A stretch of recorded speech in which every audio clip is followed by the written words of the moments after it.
ప్రతి వ్యక్తి వారి జీవితంలో ఏదైనా ఒక దాని గురించి ఖచ్చితంగా ఏదో ఒక సమయంలో ఆలోచిస్తారా అంటే అది వారి యొక్క జరగబోయే భవిష్యత్తును గురించి. ఈ మధ్యకాలంలో మా ధన్య ఒక ప్రశ్న అడిగింది. అదేంటంటే, మన ముందే ఉంటుంది కానీ మనకు కనబడదంట. ఏంటంట, మన ముందే ఉంటుంది కానీ మనకి కనబడదు. సరే, ఏదేదో గెస్ చేస్తూ ఉంటే లాస్ట్కి చెప్పింది అది ఫ్యూచర్ అని చెప్పింది కదండి. ఫ్యూచర్ మన ముందు ఉంటుంది కానీ మనకి కనబడదు. అయితే ప్రతి వ్యక్తి వారి జీవితంలో ఏదో ఒక సమయంలో ఫ్యూచర్ గురించి ఖచ్చితంగా ఆలోచన చేస్తాము. ఫ్యూచర్ గురించి ఖచ్చితంగా కొన్నిసార్లు ఆందోళన కూడా పడుతూ ఉంటాం. ఎట్లా ఉంటుందో ఫ్యూచర్, ఇప్పటికైతే ఇలా ఉన్నాం కానండి, ఏమో అండి సమయం ఎలా మారిపోతుందో అండి, మనుషులు ఎలా మారిపోతారో అండి, పరిస్థితులు ఎలా మారిపోతాయో అండి అని చాలాసార్లు మనం భవిష్యత్తుని గురించి, ఫ్యూచర్ని గురించి మనం చాలాసార్లు చింతిస్తూ ఉంటాము, ఆలోచన చేస్తూ ఉంటాం. అయితే దేవుని వాక్యంలో దేవుని మీద ఆధారపడి రక్షణ పొందిన వారి యొక్క భవిష్యత్తు, వాళ్ళ ఫ్యూచర్ ఎలా ఉండబోతుంది అని దేవుని వాక్యంలో ఒక చక్కని వాగ్దానం ఉంది. చూడండి, 92వ కీర్తన 12వ వచనం అందరం కలిసి చదువుకుందాం. 92వ కీర్తన 12వ వచనం. నీతిమంతులు ఖర్జూర వృక్షము వలె మొవ్వవేయుదురు, లెబానోను మీది దేవదారు వృక్షము వలె వారు ఎదుగుదురు. యెహోవా మందిరములో నాటబడిన వారై వారు మన దేవుని ఆవరణములలో వర్ధిల్లుదురు. నీతిమంతులు ఖర్జూర వృక్షము వలె మొవ్వు వేయుదురు. The righteous will flourish like a palm tree అనే మాట ఉంది. మొవ్వు వేయడం అంటే ఇంగ్లీష్లో ఉంది ఫ్లరిష్. ఫ్లరిష్ అంటే అర్థం ఏంటంటే బహుగా ఫలించడం, పచ్చగా ఉండడం, మంచి ఫలాలు ఇవ్వడం, మంచి దిగుబడి ఇవ్వడం. నీతిమంతులంట ఖర్జూర వృక్షము వలె ఫలిస్తారంట. ఇప్పుడు నీతిమంతులు అంటే ఎవరు అని ఆలోచన చేస్తే యెషయా గ్రంథం 61వ అధ్యాయము 10వ వచనంలో ఒక మాట రాయబడింది. చూడండి, యెషయా గ్రంథము 61వ అధ్యాయము 10వ వచనం. శృంగారమైన పాగా ధరించుకొనిన పెండ్లి కుమారుని రీతిగాను, ఆభరణములతో అలంకరించుకొనిన పెండ్లి కుమార్తె రీతిగాను ఆయన రక్షణ వస్త్రములను నాకు ధరింపచేసి ఉన్నాడు. నీతి అను పైబట్టను నాకు ధరింపచేసి ఉన్నాడు. దేవుడు మనకి కొన్ని వస్త్రాలు ఇచ్చాడంటండి. ఏ వస్త్రాలు అవి? ఏ బ్రాండెడ్ క్లోత్స్? ఈ రోజుల్లో చాలామందికి బ్రాండ్ పిచ్చి పట్టేసింది, అవును కదండి. బట్టలకి బ్రాండ్ ఉండాలంట. ఆ బ్రాండ్ ఉండగానే ఆ బట్టల రేటు పెంచేస్తూ ఉంటారు, మనకు అది తెలియదు కదండి. ఆ బ్రాండ్ వేసుకుంటేనే విలువ, ఆ బ్రాండ్ వేసుకుంటేనే మనకేదో వాల్యూ ఉంటుంది అన్నట్లుగా కొంతమంది, some people are very crazy about brands. అయితే నేను ఒక మాట చెప్తాను, బట్టల్ని బట్టి మనకి విలువ రావడం కాదు, మనల్ని బట్టి మన బట్టలకి విలువ వస్తుంది. మదర్ తెరీసా ఏ బ్రాండ్ వేసుకుందండి? ఆమె బ్రాండెడే కాదు, ఆమె వేసుకున్న బట్టలు, ఆమె జీవితాన్ని బట్టే ఆమె బట్టలకి, ఆమె రూపానికి ఒక విలువ. ఎంత అందమైన వాళ్ళనో చూడండి, వారి క్యారెక్టర్ బాగలేకపోతే, వారి జీవిత విధానం బాగలేకపోతే, అపవిత్రతతో అన్యాయంతో జీవిస్తూ ఉంటే వాళ్ళకి ఎంత అందం ఉన్నా అందానికి విలువ సున్నా, ఉండదు కదండి. సో మన అంతరంగాన్ని బట్టి, మన యొక్క హృదయాన్ని బట్టి, మనలో ఉన్న నాణ్యతను బట్టి మన పైరూపానికి విలువ వస్తుంది. కానీ నా పైరూపాన్ని బట్టే, లేకపోతే నేను వేసుకున్న వస్త్రాలని బట్టి నాకు విలువ వస్తుంది అనుకున్నారంటే అది చాలా బుద్ధిహీనత, బుద్ధి తక్కువ వారి యొక్క ఆలోచన అది ఖచ్చితంగా. అయితే దేవాతి దేవుడు తన ప్రజలకు కొన్ని చక్కని అమూల్యమైన వస్త్రాలు ఇస్తున్నాడంట. ఈ వస్త్రాలు ఏంటి అని ఆలోచన చేస్తే ఇక్కడ 2 మాటలు ఉన్నాయి కదండి. రక్షణ వస్త్రమును నాకు ధరింపచేసి ఉన్నాడు, నీతి అను పైబట్టను నాకు ధరింపచేసి ఉన్నాడు. రక్షణ అనే వస్త్రము, నీతి అనే పైబట్ట, ఇవి 2 ఉన్నాయా మీకు? నాకైతే ఉన్నాయండి. రక్షణ పొందిన వారందరికీ ఖచ్చితంగా ఉన్నాయి. స్పిరిచువల్గా we have those, we are clothed with robe of righteousness. మనందరికీ కూడా రక్షణ వస్త్రాన్ని, నీతి అను పైబట్టను దేవుడు ధరింప చేశాడు. సో ఆదిలో ఆదాము హవ్వలు ఎప్పుడైతే దేవునికి విరోధంగా పాపం చేశారో దే బికేమ్ నేకెడ్ కదండి. వారికి వస్త్రహీనులుగా వారు తమకు తాము కనబడ్డారు. వారికి అప్పుడు సిగ్గు తెలిసిందంట. కానీ దేవుడు వారికి చర్మపు చొక్కాయలు ప్రిపేర్ చేయించి వారికి ఆ వస్త్రాలు దేవుడు వారికి ఇచ్చాడు. ఆ తర్వాత నుండి మనం గమనించినట్లయితే ఈ క్లోతింగ్ ఇండస్ట్రీ ఇదంతా వచ్చింది. సో పాపము ఈ లోకంలోకి ప్రవేశించక ముందు వరకు దేవుని మహిమతో, దేవుని పోలికలో చేయబడిన సృష్టిగా ఉన్న నరులు నింపబడి కప్పబడి ఉన్నారు. కానీ పాపం వలన ఇప్పుడు ఈ వస్త్రాలు ఇవన్నీ కూడా మనం ధరించుకుంటా ఉన్నాము.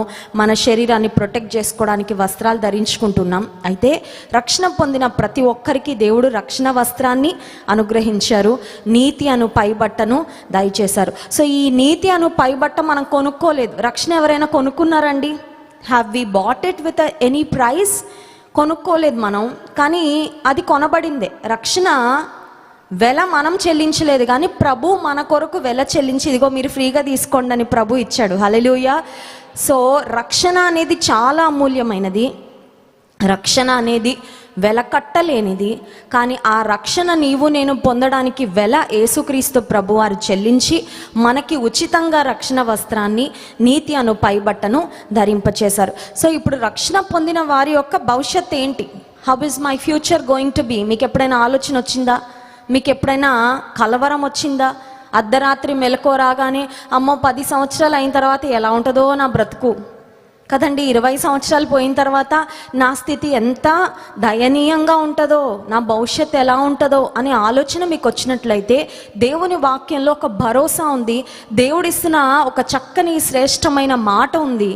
ఆ మాట మనందరినీ ధైర్యపరిచే మాట. అదేంటంటే 92వ కీర్తన 12వ వచనం, ఇందాక మనం చదివిన వాక్య భాగము, నీతిమంతులు ఖర్జూర వృక్షము వలె మొవ్వ వేయుదురు అనే మాట. ఇప్పుడు ఖర్జూర వృక్షమే అని ఎందుకు చెప్పారు దేవుడు? Why not any other tree? Why not any other plant? ఇన్ని మొక్కలు ఉన్నాయి, ఇన్ని వృక్షాలు ఉన్నాయి, పువ్వులు పూసే చెట్లు ఉన్నాయి, కాయలు కాసే చెట్లు ఉన్నాయి, బట్ అన్నిటిలో కూడా దేవుడు ఖర్జూర వృక్షం అని ఎందుకు చెప్పారు? మేము గడిచిన 2 వారాల క్రితము అమెరికా దేశము వెళ్ళినప్పుడు ఫస్ట్ మేము కాలిఫోర్నియా అనే ఆ స్టేట్లో మేము ల్యాండ్ అవ్వడం జరిగింది. అక్కడున్న వాతావరణ పరిస్థితులను బట్టి అనుకుంటా ఒక్కొక్క మొక్క చూస్తూ ఉంటే ఎంత అందంగా ఉందో అండి. ఆ పువ్వులు చూస్తూ ఉంటే, ఆ కలర్స్ చూస్తూ ఉంటే, ఆ ఆకులలో ఉన్న డిజైన్ చూస్తూ ఉంటే, నేను ఎప్పుడు కూడా అన్ని రకాల మొక్కలు నేను ఎప్పుడు అబ్జర్వ్ చేయలేదు. నా చిన్న బ్రెయిన్ అమేజ్ అయిపోయింది. అబ్బా దేవా, ఇన్ని రకాల మొక్కలున్నాయా, ఇన్ని రకాల చెట్లున్నాయా, ఇన్ని రకాల వృక్షాలున్నాయా, ఇన్ని రంగుల పువ్వులున్నాయా, ఇవన్నీ కూడా నువ్వు మాస్టర్ డిజైనర్గా ఇంత చక్కగా ఈ సృష్టిని చేసావా ప్రభు అని వాటన్నిటిని చూస్తూ ఉన్నప్పుడు నాకు ముందు ఆలోచన రాలేదు. కానీ మరి కొద్ది గంటలు అయిన తర్వాత ఆలోచన వస్తే I started capturing them. These are God's beautiful creation. సృష్టిలో దేవుని యొక్క ఫుట్ ప్రింట్స్, దేవుని యొక్క ఫింగర్ ప్రింట్స్ కనబడతానే ఉంటాయండి. దేవుని యొక్క డిజైనింగ్, దేవుని యొక్క జ్ఞానం, దేవుని యొక్క ఆలోచన, దేవుని యొక్క ప్రణాళికలు ఎంత ఉన్నతమైనవో సృష్టిని చూస్తూ ఉన్నప్పుడు మనకి చాలా క్లియర్గా అర్థమవుతూ ఉంటుంది. అయితే ఇన్ని మొక్కలు, ఇన్ని చెట్లు ఉన్నప్పుడు దేవుడు ఖర్జూర వృక్షము అని ఎందుకు చెప్పారు అని ఆలోచన చేస్తే ఈ ఖర్జూర వృక్షానికి చాలా ప్రత్యేకతలు ఉన్నాయి. ఈ ఒక్కొక్క మాటను కూడా, ఆ ఖర్జూర వృక్షంలో ఉన్న ఒక్కొక్క క్వాలిటీని మనం జాగ్రత్తగా ధ్యానం చేసుకుంటూ వాటిని మన విశ్వాస జీవితాలకి మనం అన్వయించుకోవడానికి ఈ రాత్రికాల సమయంలో మనం ప్రయత్నం చేద్దాం. ఈ ప్రపంచంలో చాలా వృక్షాలు ఉన్నాయి, చాలా చెట్లు ఉన్నాయి, కానీ ఖర్జూర వృక్షానికి ఉన్న ఒక ప్రత్యేకత ఏంటంటే భయంకరమైన తుఫానులు, భయంకరమైన గాలులు, భయంకరమైన పరిస్థితులు ఏ వచ్చినా కూడా ఖర్జూర వృక్షం చనిపోకుండా సర్వైవ్ అవుతుందంటండి. హల్లెలూయా. సో దేవుడు నీతిమంతులు ఖర్జూర వృక్షం వలె మొవ్వు వేస్తారంటే అర్థం ఏంటంటే not that there will not be any challenges. దేవుని ప్రజలకు సమస్యలు రావు అని కాదు, దేవుడు గ్యారంటీ చేస్తుంది. మీ జీవితంలో ఏ తుఫాను రేగదు అని కాదు దేవుడు చెప్తుంది. దేవుడు ఇస్తున్న వాగ్దానం ఏంటంటే ఎన్నొచ్చినా మీ మీదకి అవి వచ్చినట్టు వెళ్ళిపోతూ ఉంటాయి, బట్ మీరు మాత్రం you will stand tall and you will stand strong. మీరు అలాగే నిలబడి ఉంటారు. ఈ చెట్టుకున్న ఒక అలవాటు ఏంటంటే ఎక్కువగా ఖర్జూర చెట్లు మీరు చూసినట్లయితే మిడిల్ ఈస్టర్న్ కంట్రీస్లో మనం చూస్తాం. చూడండి, దుబాయ్ కానీ, అబుదాబి కానీ, ఆయా ప్రాంతాలు, కువైట్ దేశం, ఇలాంటి దేశాల్లో చాలామంది ఉద్యోగాలు చేస్తూ ఉంటారు. వాళ్ళు భారతదేశానికి వచ్చేటప్పుడు ఖర్జూర పండ్లు పట్టుకొస్తారు. ఎందుకంటే అక్కడ తక్కువ రేటుకి దొరుకుతాయి, అక్కడ చాలా బెస్ట్ క్వాలిటీ దొరుకుతాయి. యూజువల్గా మరి మనలాంటి దేశాలకు ఖర్జూర పండ్లు మనం ఇంపోర్ట్ చేసుకుంటాం, కానీ మనకి ఎక్కడ కూడా ఎక్కువగా ఖర్జూర పండ్లు చెట్లు మనకి కనబడవు. కారణం ఏంటంటే ఈ ఖర్జూర చెట్టు భయంకరమైన వాతావరణ పరిస్థితులు ఉన్న దేశాల్లోనే పెరుగుతుంది. మనలాంటి సామాన్యమైన వాతావరణ పరిస్థితిలో పెరగదు. ఇప్పుడు భయంకరమైన వాతావరణ పరిస్థితి అంటే ఏంటంటే, మిడిల్ ఈస్టర్న్ కంట్రీస్లో మీరు చూసినట్లయితే పగలేమో భరించలేని ఎండ ఉంటుంది, రాత్రి అవగానే భరించలేని చల్లొచ్చేస్తుందండి. మీరు గల్ఫ్ దేశాలకు వెళ్తే మీరు చూడొచ్చు ఆ వెదర్ కండిషన్స్. పగలేమో తట్టుకోలేనంత వేడి, అదే రాత్రి అయ్యేసరికి మొత్తం రివర్స్ అయిపోతుంది, తట్టుకోలేనంత చలి. ఇప్పుడు ఈ ఖర్జూర వృక్షాలకున్న లక్షణం ఏంటంటే, అలాంటి కఠినమైన కఠోరమైన వాతావరణ పరిస్థితుల్లోనే అవి బాగా పెరుగుతాయి, బాగా థ్రైవ్ అవుతాయి. అంటే అర్థం ఏంటంటే అవి చాలా టఫ్ ట్రీస్ అన్నమాట. ఇప్పుడు విశ్వాస జీవితంలో మనకు కూడా ఆటుపోట్లు వచ్చినా ఖర్జూర వృక్షం వలె నీవు నేను ఉంటాను అంటే అర్థం ఏంటంటే, మన మీదకి వచ్చే పరిస్థితులు, మనం ఎదుర్కొనే పరిస్థితులు మనల్ని ఏమి కూడా ఎఫెక్ట్ చెయ్యలేవు. అవి వస్తాయి పోతే పోతాయి అంతే. కానీ దేవుడు మాత్రం మనల్ని చెట్టు వలె ఆయన కొరకు నిలబెట్టి మొవ్వు వేయినట్లుగా ఆయన మనల్ని నడిపించేవాడు. Difficult circumstances are not going to stop a strong Christian. నువ్వు బలమైన విశ్వాసివైతే నీ జీవితంలో నీకు వచ్చే కష్టాలు నిన్ను ఇంకా బలపరుస్తాయి, కానీ నిన్ను ఖచ్చితంగా బలహీనపరచవు. హల్లెలూయా. నువ్వు ఆ ఛాలెంజ్ నువ్వు తీసుకోగలవా? I'm asking you this question. ఈ ఆల్ నైట్ ప్రేయర్కి వచ్చిన మిమ్మల్ని ప్రశ్న అడుగుతున్నాను. నీ జీవితంలో ఒక సమస్య వచ్చింది, ఆ సమస్య రాగానే నీతో నీవు చెప్పుకోగలవా, ఈ సమస్యలో నేను ఇంకా స్ట్రాంగ్ అవుతాను విశ్వాసంలో, ఈ సమస్యలో నేను దేవుణ్ణి ఇంకా ప్రేమిస్తాను, ఈ సమస్యలో నేను దేవుని కొరకు నమ్మకంగానే ఉంటాను, కానీ ఈ సమస్య నన్ను విశ్వాసంలో కానీ దేవుని వెంబడించటంలో కానీ దేవుని ప్రేమించటంలో కానీ నన్ను బలహీనపరచనివ్వను అని నీతో నీవు ఎప్పుడైనా చెప్పుకున్నావా? చూడండి, మనలో మనం తీసుకునే నిర్ణయాలను బట్టే మన జీవితం ఉంటుంది, అవునా కాదా? దైవజన్ జాన్ వెస్లీ గారు ఎప్పుడు ఒక మాట చెప్తూ ఉంటారు, ఇక్కడ విన్న వాక్యము ఎంత బలమైన వాక్యం విన్నప్పటికీ, ఎంత శక్తి కలిగిన దేవుని మాటలు విన్నప్పటికీ, ఆ వాక్యాన్ని విన్న తర్వాత మంచి తీర్మానం తీసుకోకుండా ఊరికే వెళ్ళిపోతే ఈ వాక్యం కూడా ఏమాత్రం మన జీవితంలో ఫలించదు.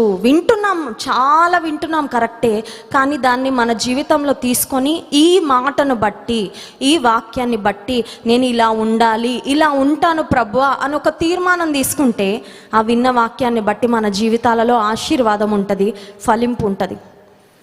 ఈ ఖర్జూర వృక్షాలలో ఉన్న ఒక శ్రేష్టమైన లక్షణం ఏంటంటే, భయంకరమైన వాతావరణ పరిస్థితుల్లోనే అవి బాగా పెరుగుతాయి. ఇంకొక మాట ఏంటంటే, చాలాసార్లు చూడండి, మనము ఏదైనా తుఫాను గాలులు వస్తూ ఉంటాయి. ఈసారి మనం ఎక్కువ చూసాము, సమ్మర్లో కూడా సడన్గా గాలి రావడం, సడన్గా వర్షం కురవడం. అట్లా కురిసి ఎప్పుడైతే గాలి వస్తుందో చాలా చెట్లు పడిపోతూ ఉంటాయి కదండి. కానీ ఈ ఖర్జూర చెట్లకి ఉన్న ఒక శ్రేష్టమైన లక్షణం ఏంటంటే, బలమైన గాలి వచ్చినప్పుడు అవి వంగుతాయి కానీ విరగవంటండి. హల్లెలూయా. వంగుతాయంట, బలమైన గాలి కాబట్టి న్యాచురల్, అదేదో నేను సూపర్ ట్రీ అన్నట్టు నిలబడదు. గాలి వచ్చినప్పుడు అది కూడా వంగుతుంది. అయితే దానిలో ఉన్న లక్షణం ఏంటంటే, ఆ తుఫాన్ అంతా వెళ్ళిపోయిన తర్వాత, సమసిపోయిన తర్వాత ఇలా వంగింది మళ్ళీ నెమ్మదిగా నిటారు పరిస్థితికి మళ్ళీ నిలదొక్కుని అది అలాగే ఉంటుంది. కానీ చాలా చెట్లు మనం చూస్తూ ఉంటే చాలా బలంగా కనబడతాయి, చాలా స్ట్రాంగ్ రూట్, చాలా స్ట్రాంగ్ స్టెమ్ ఉన్నట్లు మనకు కనబడుతుంది. కానీ తుఫాన్ రాగానే టక్కుమని విరిగిపోయి రోడ్డుకి అడ్డంగా పడిపోతాయి. ఆ తర్వాత ఒక్కసారిగా ఆ పెద్ద చెట్టు అంతా మోడుబారిన ఒక మోడులాగా మిగిలిపోతూ ఉంటుంది. ఖర్జూర వృక్షం వలె నీతిమంతులు మొవ్వు వేస్తారు అంటే అర్థం ఏంటంటే, శ్రమలు వచ్చినప్పుడు డెఫినెట్లీ వంగడం అంటే అర్థం ఏంటంటే వినయము, విధేయత, దీన మనసు శ్రమలు నేర్పిస్తాయండి. హల్లెలూయా. అందుకని శ్రమలు మేలే కానీ కీడు మాత్రం కాదు విశ్వాసులకి. ఎందుకంటే కొన్నిసార్లు మనలో తెలియకుండానే అహంభావము వచ్చేస్తూ ఉంటుంది, కొన్నిసార్లు తెలియకుండానే గర్వ స్వభావం వచ్చేస్తూ ఉంటుంది. శ్రమలు వచ్చినప్పుడు వంగుతామండి, తగ్గించుకోవడము నేర్చుకుంటాం, వినయము నేర్చుకుంటాము, విధేయత నేర్చుకుంటాం. ఇంకొక శ్రేష్టమైన లక్షణం ఏంటంటే, ఈ ఖర్జూర వృక్షంలో ఇట్స్ అబౌట్ ఇట్స్ ఫ్రూట్ఫుల్నెస్. అది ఎలాంటి ఫలాలు ఫలిస్తుందో ఈ ఖర్జూర వృక్షంలో మనం చూస్తాం.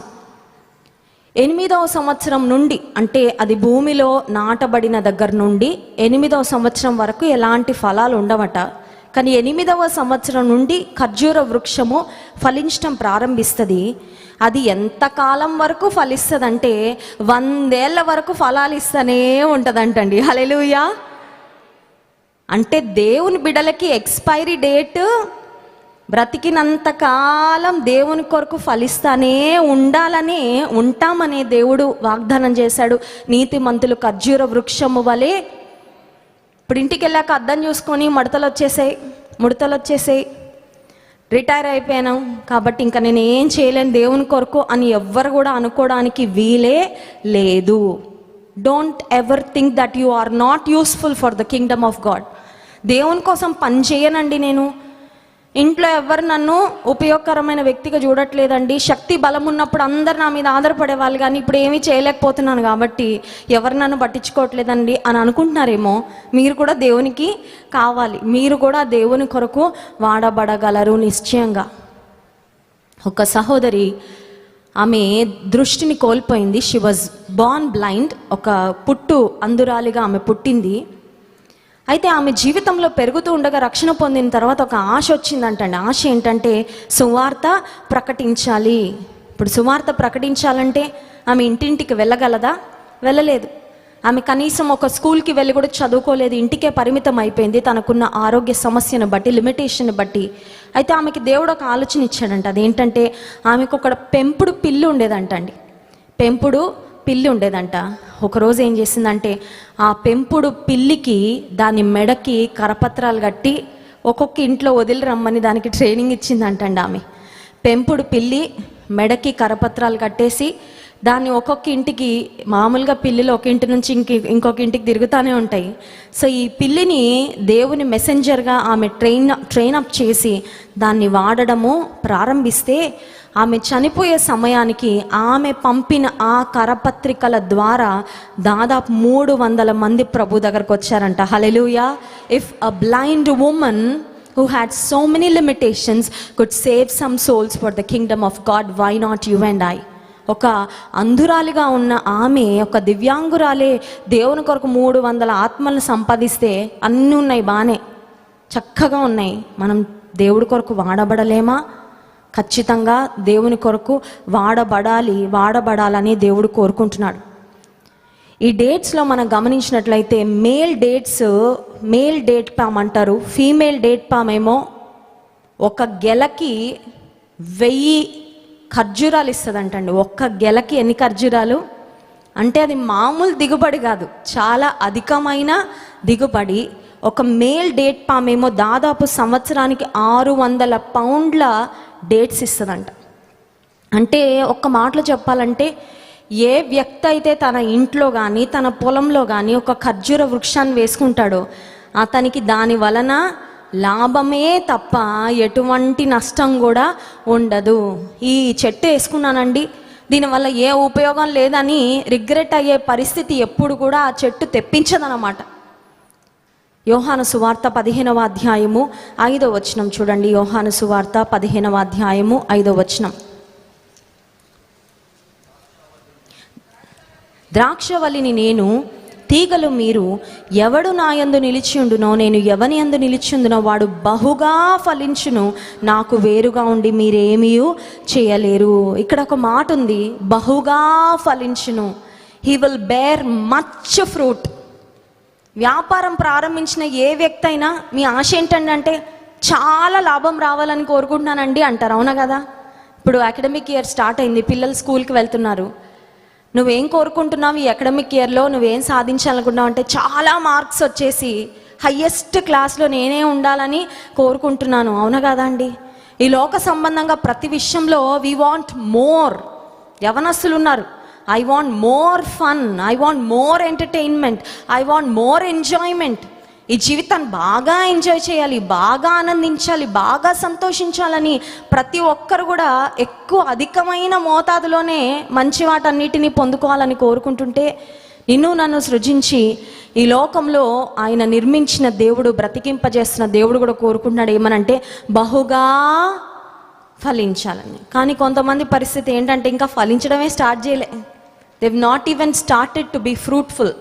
బహుగా ఫలించడం సంగతి పక్కన పెట్టండి, కొంచెం కూడా ఫలించట్లేదు చాలామంది తమ జీవితంలో. కానీ దేవుడు కోరుకుంటున్నాడు బహుగా ఫలించాలని. 8వ వచనం, మీరు బహుగా ఫలించుట వలన నా తండ్రి మహిమపరచబడును, ఇందువలన మీరు నా శిష్యులు అగుదురు. బహుగా ఫలిస్తే దేవునికి మహిమ వస్తుందంట. హల్లెలూయా. ఈ రాత్రి కోరుకుందామా? బహుగా నేను ఫలించాలయ్యా, నన్ను బహుగా ఫలించే వ్యక్తిగా నువ్వు తీర్చిదిద్దు ప్రభా. ఇది ఇట్లా స్విచ్ చేసినట్టు కాదండి. బహుగా ఫలించడం అంటే లైట్ ఇలా వేయగానే వెలిగేటట్టు ఇట్స్ నాట్ ఆటోమేటిక్. అలా సడన్గా జరిగే విషయం కాదు. when you spend time in the presence of the Lord, as you keep obeying the voice of God, దేవుని మాటకు విధేయత చూపిస్తూ ఉండగా, దేవుని సన్నిధిలో సమయం గడుపుతూ ఉండగా, నిన్ను నీవు ఉపేక్షించుకుంటూ ప్రభువును అనుసరిస్తూ సాగిపోతూ ఉండగా ఫలించి ఫలించి ఫలించి బహుగా ఫలించే అనుభవంలోనికి మనము వస్తాము. తండ్రి యొక్క ఉద్దేశము, దేవాతి దేవుని యొక్క ఆకాంక్ష ఏంటంటే మనందరము బహుగా ఫలించాలి. ఇప్పుడు మనం జ్ఞాపకం చేసుకున్నాం, ఒక ఖర్జూర వృక్షం దాదాపు 100 సంవత్సరాల వరకు ఫలాలు ఇస్తుందని. ఇప్పుడు ఇంతగా ఫలిస్తుందంటే ఏదో సీక్రెట్ ఉంటుంది కదా, ఉంటుందా? చూడండి, లలిత జ్యువెలర్స్ ఆయన ఉంటాడు. ఆయనని యూట్యూబ్లో ఆయన ఇంటర్వ్యూలు చాలామంది చేశారు. అయితే ఆ ఇంటర్వ్యూలలో ఖచ్చితంగా ఒక ప్రశ్న అడుగుంటారు. నాకు ఆ ఇంటర్వ్యూ అంతా చదివే సమయం, వినే సమయం లేకపోయింది, కానీ చాలామంది ఇంటర్వ్యూలు చేశారని అయితే గమనించాను. ఖచ్చితంగా వారందరూ ఒక ప్రశ్న అడుగుంటారు. అదేంటంటే, what is the secret of your success? అవునా కదా? ఒక సక్సెస్ఫుల్ పర్సన్ తన కెరియర్లో, ఎలాంటి కెరియర్ అయినా ఉన్నత స్థితికి వెళ్ళాడంటే ఆ స్థితికి వెళ్ళడానికి ఏదో ఒక రహస్యం ఖచ్చితంగా ఉంటుంది. ఇప్పుడు ఖర్జూర వృక్షము అంత ఉన్నతమైన స్థితికి వెళ్ళడానికి, అంతగా ఫలించడానికి రహస్యం ఏంటి అని ఆలోచన చేస్తే, ఖర్జూర వృక్షానికి ఉండే వేర్లే రహస్యం అంట. The root system is the secret for the fruitfulness of the palm tree. ఏంటి దీని రూట్ సిస్టము, దీని వేర్లు ఎలా ఉంటాయి అని ఆలోచన చేస్తే, దీనికి ప్రతి చెట్టుకున్నట్టు ఒక పెద్ద మెయిన్ రూట్ ఉండదంటండి. ఖర్జూర వృక్షానికి అన్ని చెట్లకు ఉన్నట్లుగా, మామూలుగా అన్ని చెట్లకు చూడండి ఒక పెద్ద రూట్ ఉంటుంది, బలమైన ఒకటే ఒక పెద్ద వేరు ఉంటుంది, ఆ తర్వాత కొన్ని చిన్నవి ఉంటాయి. కానీ ఖర్జూర వృక్షానికి అలా ఉండదంట. ఖర్జూర వృక్షానికి కొన్ని వేల చిన్న చిన్న చిన్న చిన్న వేర్లు ఉంటాయంట. ఈ వేర్లే దాన్ని చాలా బలంగా నిలబెడతాయంట. ఇందాక మనం చెప్పుకున్నాం కదా, బలమైన గాలి వచ్చినా, తుఫాన్ వచ్చినా వంగుతుంది కానీ విరగదు. కారణం ఏంటంటే ఈ రూట్స్ దాన్ని అలా నిలబెడతాయి అన్నమాట. ఈ రూట్సే దాన్ని అలాగా స్థిరంగా ఆ భూమిలో ఉండడానికి దోహదపడతాయి, సహాయపడుతూ ఉంటాయి. ఇప్పుడు విశ్వాస జీవితంలో అందరికీ కనబడేటప్పుడు నువ్వు దేవుని కొరకు ఫలించాలంటే వాట్ ఈస్ ద సీక్రెట్? రహస్యం ఏంటి అంటే, నీ రహస్య జీవితంలో నిన్నెవ్వరు చూడనప్పుడు నువ్వు దేవునితో ఎలా ఉన్నావో, నీవు దేవుని ఎదుట ఎలా ఉన్నావో దానిని బట్టి మనుషులందరి ఎదుట నీకు దేవుడిచ్చే విజయాలు, నీకు దేవుడిచ్చే ఘనత, నీకు దేవుడిచ్చే హెచ్చింపు, నీకు దేవుడిచ్చే ఆశీర్వాదము ఆధారపడి ఉంటుంది. చాలామందికి తెలియదండి. ఒక వ్యక్తి ఎంత ప్రార్థన జీవితం కలిగి ఉన్నాడు, ఒక వ్యక్తి దేవునితో ఎంత చక్కగా సహవాసం చేస్తున్నాడు, ఒక వ్యక్తి దేవుని సంపాదించుకొనుట కొరకు ఈ లోక సంబంధంగా ఏవేవి త్యజించాడు, వేటిని అసహించుకొని ఏ పాపాన్ని వద్దనుకొని ప్రభు కొరకు నిలబడితే ప్రభు ఆ వ్యక్తిని లేదా ఆ కుటుంబాన్ని ఆశీర్వదించాడని ఎవరు చూడరు. వచ్చేసిందండి, అలాగా వచ్చేసింది, ఆశీర్వాదం వచ్చి పడిపోయిందండి అనుకుంటారు. ఆశీర్వాదం ఎవరికి వచ్చి పడిపోదండి. బైబిల్లో ఏ భక్తునన్నా మనం తీసుకుంటే, they walked with the Lord, వాళ్ళు దేవునితో నడిచారు, వారు దేవునికి విధేయత చూపించారు, దేవుని మాట కష్టమైన వారు లోబడ్డారు, దేవుని కొరకు సమర్పణ పూర్వకంగా జీవించారు, పాపాన్ని అసహించుకున్నారు. అప్పుడే దేవుడు అందరి ఎదుట వారిని హెచ్చించి వారి ద్వారా మహిమను పొందాడు. ఖర్జూర వృక్షమునకు ఉన్న వేర్లే అదంతగా ఫలించడానికి, అభివృద్ధి పొందడానికి ఒక బలమైన మూల కారణం. నీవు నేను మన రహస్య జీవితంలో ఎలా ఉంటున్నాం? ఈ రోజుల్లో సెల్ ఫోన్ ఒక పెద్ద రహస్య ప్రపంచం అయిపోయింది, అవును కదండి? చాలామంది ఈ మధ్యకాలంలో నేను ఒక స్టేటస్ చూసాను, ఒక పిక్చర్ చూసాను. అదేంటంటే, ఇంతకుముందు కుక్కని చైన్ కేసి ఒక స్తంభానికి కట్టేవాళ్ళు, ఇప్పుడు మనుషుల్ని ఫోన్ కేసి కట్టేసినట్టు అయిపోతుంది, అవును కదండి? కుక్కని ఒక స్తంభానికి కట్టేస్తే చైన్ కేసి ఇంకా అది అక్కడే ఉండేది. ఈ రోజుల్లో చాలామంది యవనస్తులు చూడండి, అమ్మా నాన్న వెనుక నుండి పిలుస్తున్న వాళ్ళకి ఏం వినబడట్లేదు, వారికి చెవులు పనిచేయట్లేదు, ఏదో గేమ్ ఆడుతూ ఉంటాడు, లేకపోతే ఏదో చాటింగ్ చేస్తూ ఉంటాడు, ఏదో వెబ్ సిరీస్ చూస్తూ ఉంటాడు, ఏదో మూవీ చూస్తూ ఉంటాడు, ఇంకా ఏమి కూడా పట్టించుకోడు. గంటల గంటల గంటల గంటల సమయము దాని కొరకే వెచ్చిస్తూ ఉంటాడు. సెల్ ఫోన్లో చూడండి ఎన్ని భయంకరమైన అన్ని లోపల లోపల లోపల లోపల దాచేసుకుంటూ ఉంటారు. ఒకవేళ ఎవరైనా సెల్ ఫోన్ మీరు తీసుకుంటే వారు ఏం చూస్తున్నారో తెలియకుండా ఉండడానికి హిస్టరీ అంతా డిలీట్ చేసుకునే వాళ్ళు కూడా ఉంటారు.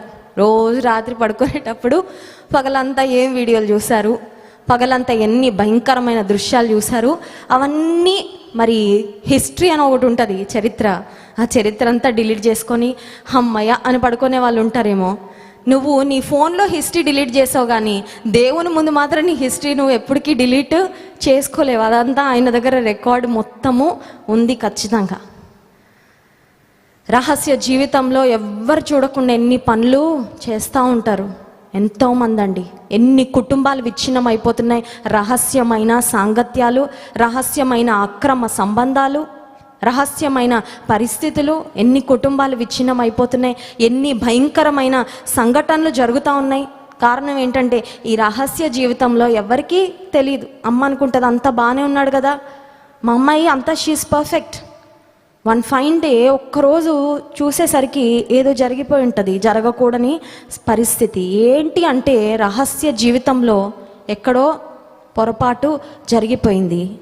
అదే బహిరంగంగా ప్రపంచంలో ఒకరోజు అందరికీ కనబడేలాగా ఎన్ని భయంకరమైన సంఘటనలు జరగట్లేదు.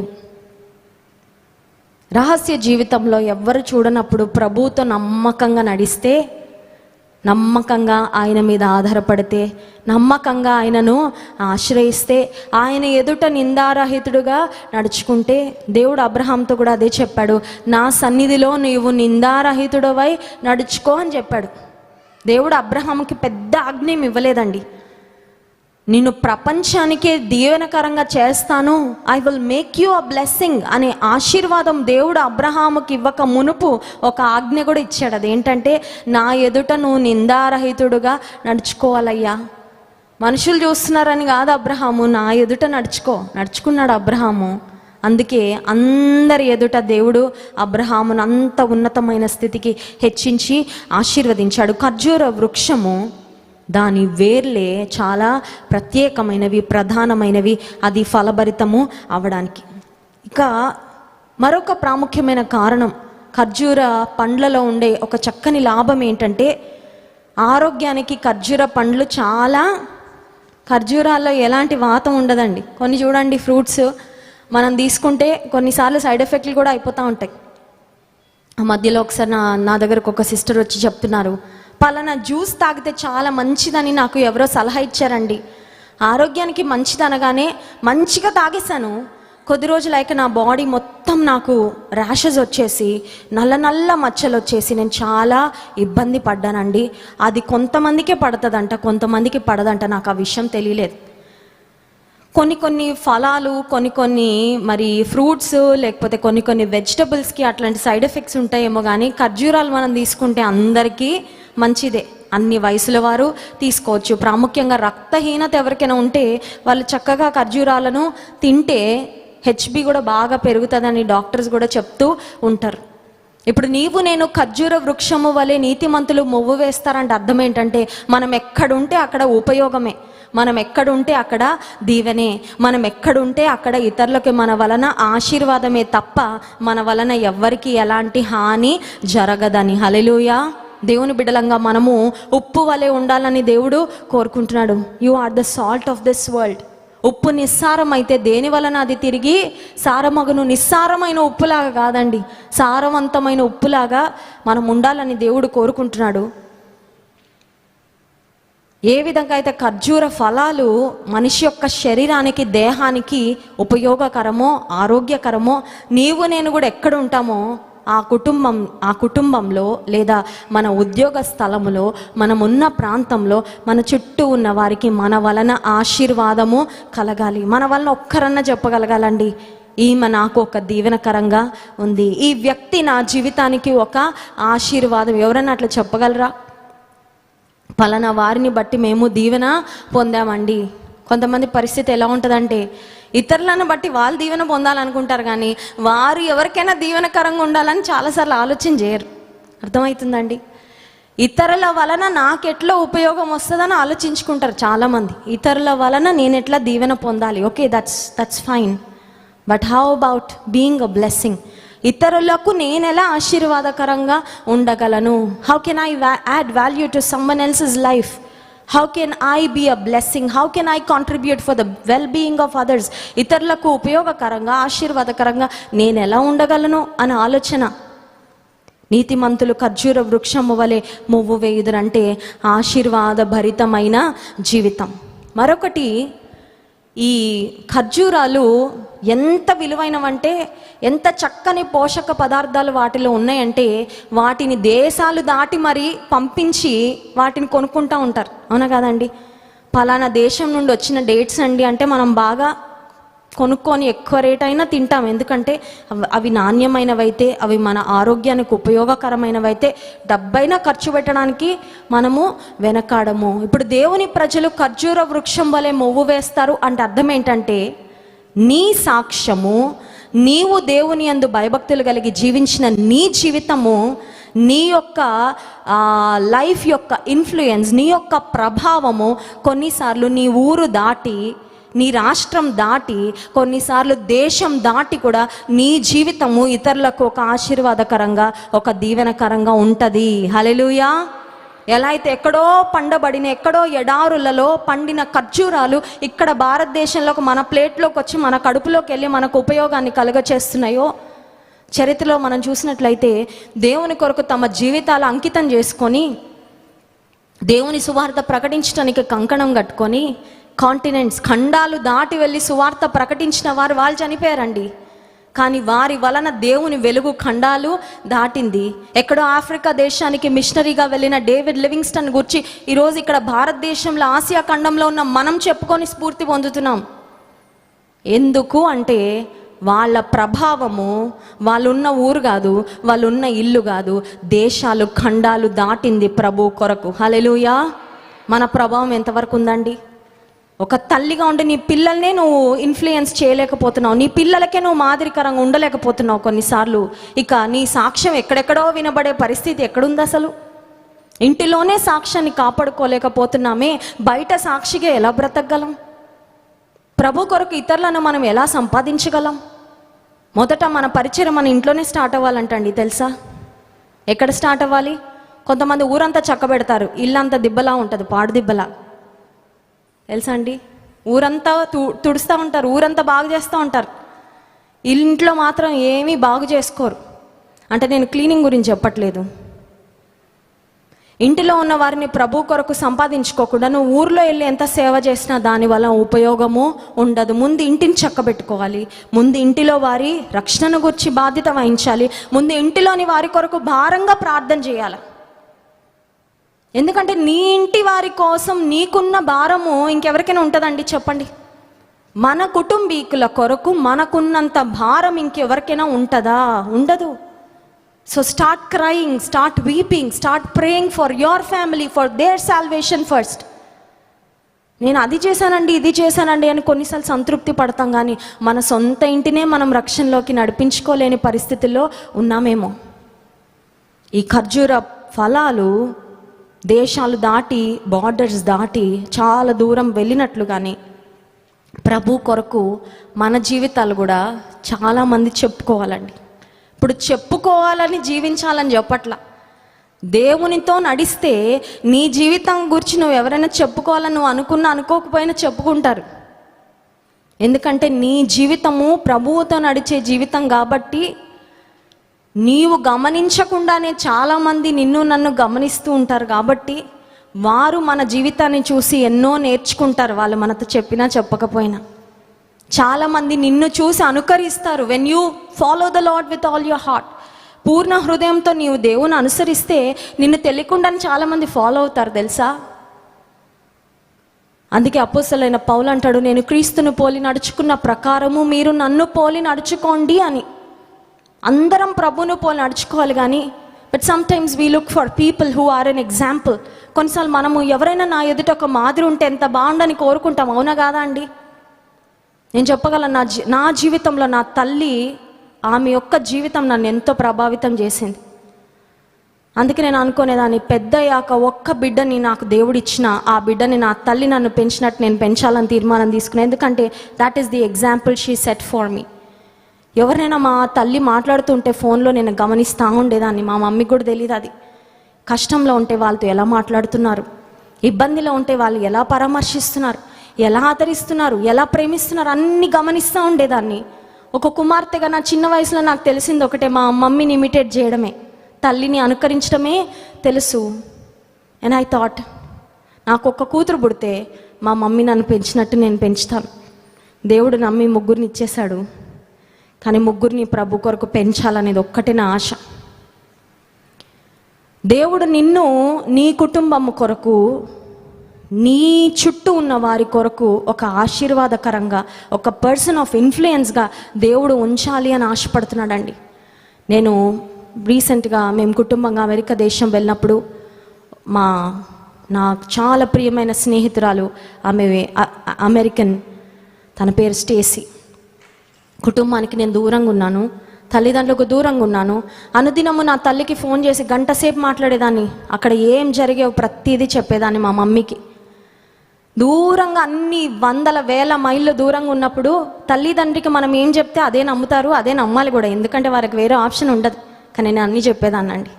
పొరపాటు చేసినా చెప్పేదాన్ని, మంచి చేసినా చెప్పేదాన్ని, ఏదన్నా పొరపాటు చేసినా, తొందరపాటు పని చేసినా చెప్పి మరీ తిట్టించుకునేదాన్ని. ఎందుకంటే I don't want to go astray, తప్పిపోకూడదు అనే ఒక పట్టుదల, ప్రభువులో ఉండాలనే ఒక పట్టుదల. అయితే నేను అమెరికా దేశంలో ఉన్నప్పుడు, ప్రభువా, తల్లికి ఇంత దూరంగా ఉన్నాను కానీ నాకు ఇక్కడ ఆత్మీయంగా ఐ వాంట్ సమ్వన్, నాకు ఎవరైనా ఒకరు ఉంటే బాగుండని ఒక ఆశ ఉండేది. కానీ అక్కడ నాకు ఎవరు ఆత్మీయులు కనబడలేదండి. చాలామంది మరి సంఘానికి వెళ్ళినప్పటికీ ఏదో నామకార్థంగా ఉండేవారు తప్ప నాకు ఆత్మీయులు ఎవరు కనబడలేదు. ఒక్క అమెరికన్ సిస్టర్ నా వర్క్ ప్లేస్లో నాకు కనబడింది. She was like a big sister to me. నాకు ఒక అక్కలాగుంది. ఆమె అమెరికనే కానీ మా మనసులు కలిసిపోయాయండి. నేను ఖచ్చితంగా చెప్తాను, నా తల్లి తర్వాత నా హృదయానికి చాలా దగ్గరగా ఆమెను దేవుడు పెట్టాడు. She was like a big sister to me. నేను ఆమెతో మొన్న అమెరికాకి వెళ్ళినప్పుడు ఒక మాట చెప్పాను, ఏంటంటే, స్టేసీ, ఈరోజు నేను చాలామందికి బ్లెస్సింగ్ ఉన్నాను, కానీ నేను యూఎస్లో పెళ్ళవక ముందు నేను ఒక్కదాని ఉన్నప్పుడు you were a blessing to me. నువ్వు నాకు బ్లెస్సింగ్ ఉన్నావు, కానీ ఈరోజు నన్ను చాలామందికి దేవుడు బ్లెస్సింగ్గా చేశాడు. బట్ నా జీవితంలో నిన్ను కూడా దేవుడు చాలా బలంగా వాడుకున్నాడు. I'm sure her heart was full. ఆమె హృదయం ఆ మాటకి ఖచ్చితంగా నిండి ఉంటుందని నేను చెప్పగలను. ఒకరోజు నేను ఫోన్ చేసి అమెరికాకు నా ఫ్రెండ్తో దేవుడు నన్ను ఎలా వాడుకుంటున్నాడు అవన్నీ చెప్పి, ఆమెను నా జీవితంలో ఎలా వాడుకున్నాడో ఆమెతో కూడా చెప్పినప్పుడు ఆమె చెప్పింది, ఆమెకి కన్నీరు గారిపోయాయంట. ఆమె చెప్పింది, నేను ఇన్ని మాటలు వింటానని నేను ఎప్పుడు కూడా ఊహించలేదు అని చెప్పిందండి. ఎందుకు ఈ మాట చెప్తున్నానంటే, you can touch someone's life. ఆమె ఆ రోజు అనుకోని ఉండదు ఈరోజు దేవుడు నన్ను ఇట్లా వాడుకుంటాడని. ఒక్క సహోదరిగా ప్రభువులో నా ప్రక్కన ఉందంతే, నేను ఉన్నానని ఉండేది అంతే అన్నిటికీ. ఈమె ఎవరో ఇండియా నుంచి వచ్చిందిలే, నాకేంటి సంబంధం అని అనుకోలేదు. She loved me like her own sister. ఒక సొంత చెల్లిలాగా నన్ను ప్రేమించేది అక్కడ ఉన్నప్పుడు. స్పిరిచువల్గా వీ వర్ సో క్లోజ్. ఆత్మీయంగా చాలా దగ్గరగా ఉండేవాళ్ళం, దేవుడి విషయాలు ఎన్నో చెప్పుకునేవాళ్ళం.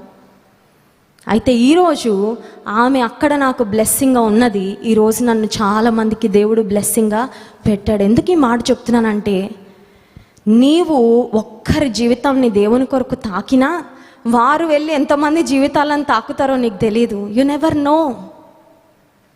మా తల్లి ఉద్యోగం చేయలేదండి, షీఈ్ వెల్ క్వాలిఫైడ్. మా మమ్మీ ఎంఏ లిటరేచర్ చేశారు, ఎంఎస్సి చేశారు, బీఈడీ చేశారు. మంచి గవర్నమెంట్ జాబ్ వచ్చింది మా మమ్మీకి కూడా. మా చిన్నతనంలోనే మా మమ్మీ డాడీ ఒక నిర్ణయం తీసుకున్నారు, ఏమనంటే, ఇద్దరం ఉద్యోగం చేస్తే పిల్లలకి చేతుల నిండా డబ్బులు ఇవ్వగలం, కానీ దేవుళ్ళో పెంచడానికి టైం ఉండదు. ఇద్దరం ఉద్యోగాలకు వెళ్తూ ఉంటాం, పరుగులు పెడతా ఉంటాం. అందుకని నేను ఉద్యోగం చేయను, పిల్లల్ని దేవుళ్ళో పెంచడానికి, సేవలో సహకరించడానికి నేను సమర్పించుకుంటాను. నా తల్లి ఉద్యోగం చేయలేదు. ఇప్పటికే అంటారు నా తల్లి, ఆ రోజు నేను సమర్పించుకుంది కొంచెమే, కానీ ఈరోజు దేవుడు ఇంత బలంగా నిన్ను వాడుకుంటాడని, నా సమర్పణను దేవుడు ఇంత ఆనర్ చేస్తాడని నేను ఎప్పుడూ అనుకోలేదు. ఎందుకు ఈ మాట చెప్తున్నానంటే, కింద వేర్లు ఎవరికి కనబడవండి, పైన చెట్టే కనబడుతుంది. అవునా కాదా? వచ్చేసిందండి చెట్టు, ఏదో అలా వచ్చేసిందిలే, పెరిగిపోయిందిలే అనుకుంటాం. కాదండి, వెనకాల వేర్లు ఉన్నాయి, వెనకాల వేర్లు ఉన్నాయి. నీ వేర్లు ఉన్నాయా బలంగా? నీతిమంతులు ఖర్జూర వృక్షము వలె మొవ్వు వేయుదురు అంటే అర్థం ఏంటంటే, నీవు నేను కూడా ఇతరులకు ప్రయోజనము, ఇతరులకు ఆశీర్వాదం. Don't expect anything in return. ఇంకొకరిని ప్రభులో ప్రోత్సహించేటప్పుడు, ఇంకొకరికి ఆశీర్వాదకరంగా ఉండేటప్పుడు నీ స్వార్థం ఆలోచించద్దు. ప్రభు మనసుతో ముందుకెళ్ళంతే, ప్రభు మనసుతో ప్రేమించంతే, ప్రభు మనసుతో వారికి సహకరించంతే. కానీ నీకు రివార్డ్ మాత్రం దేవుడు గొప్పగా ఇస్తాడు. Hallelujah. Great is your reward in heaven. నీకు దేవుడిచ్చే బహుమానము చాలా ఉన్నతంగా, చాలా గొప్పగా ఉంటుంది. ఫైనల్ ఒక్క మాట చెప్పి ముగిస్తాను. నీతిమంతులు ఖర్జూర వృక్షం వలె మొవ్వు వేస్తారంటే, ఖర్జూర చెట్టు యొక్క ఫలాలను గురించి మాట్లాడుకున్నాం, ఎటువంటి వాతావరణ పరిస్థితుల్లో పెరుగుతుందో మాట్లాడుకున్నాం, తుఫానులు వచ్చినప్పుడు ఎలా నిలబడుతుందో మాట్లాడుకున్నాం. అయితే ఖర్జూర వృక్షం యొక్క వేర్ల గురించి కూడా, చెట్టు యొక్క వేర్ల గురించి కూడా మాట్లాడుకున్నాం. అయితే ఇప్పుడు ఖర్జూర చెట్టు పెరగాలంటే ముందు ఒక సీడ్ ఉండాలి. అవును కదా? విత్తనం లేకుండా రాదు, ఏ మొక్క రాదు, ఏ చెట్టు కూడా రాదు. ఇప్పుడు విశ్వాస జీవితంలో నీవు నేను బహుగా ఫలించాలంటే వీ నీడ్ దట్ సీడ్. ఆ విత్తనం రావాలి, కావాలి. అందుకే మీరు అప్పుడప్పుడు చూడండి, మనం టీవీలో చూస్తున్నప్పుడు కొన్ని యాడ్స్ వస్తూ ఉంటాయి, వార్తల మధ్యలో ఈ మంచి విత్తనాలు అని ఒక యాడ్ వస్తూ ఉంటుంది, చూసారండి? నాణ్యమైన విత్తనాలు, ద బెస్ట్ సీడ్. ఎందుకంటే మంచి విత్తనాలు వేస్తే బలమైన చెట్లు వస్తాయి, మంచి దిగుబడి వస్తుంది. ఏదో లెస్ క్వాలిటీ, తక్కువ క్వాలిటీ విత్తనాలు విత్తితే వచ్చే ఫలాలు, వచ్చేవి కూడా అలాగే ఉంటాయి. ఇప్పుడు విశ్వాసంలో బహుగా ఫలించాలంటే, శ్రమలు అనే తుఫానులు మన మీదకి వచ్చినా ప్రభు కొరకు స్థిరంగా నిలబడాలంటే, ఇప్పుడు మన జీవితంలో ఆ విత్తనం ఏంటి అని ఆలోచన చేస్తే, మత్తయి సువార్త 13వ అధ్యాయము 3వ వచనం చూడండి. మత్తయి సువార్త 13వ అధ్యాయము 3వ వచనం. ఆయన వారిని చూచి చాలా సంగతులను ఉపమాన రీతిగా చెప్పెను. ఎట్లనగా, ఇదిగో విత్తువాడు విత్తుటకు బయలు వెళ్ళెను. వాడు విత్తుచుండగా కొన్ని విత్తనములు త్రోవ ప్రక్కను పడెను, పక్షులు వచ్చి వాటిని మృంగివేసెను. కొన్ని చాలా మన్ను లేని రాతి నేలను పడెను. అక్కడ మన్ను లోతుగా ఉండనందున అవి వెంటనే మొలిచెను. కానీ సూర్యుడు ఉదయించినప్పుడు అవి మాడి వేరు లేనందున ఎండిపోయెను. కొన్ని ముండ్ల పొదలలో పడెను, ముండ్ల పొదలు ఎదిగి వాటిని అణచివేశను. కొన్ని మంచి నేలను పడి, ఒకటి 100 ఒకటి 60 ఒకటి 30 ఫలించెను. 23వ వచనం చూడండి. మంచి నేలను విత్తబడిన వాడు వాక్యము విని గ్రహించువాడు, అట్టివారు సఫలులై ఒకడు 100 ఒకడు 60 ఒకడు 30 ఫలించును. ఇప్పుడు విత్తనం ఏంటి? What is the seed? వాక్యమే విత్తనం.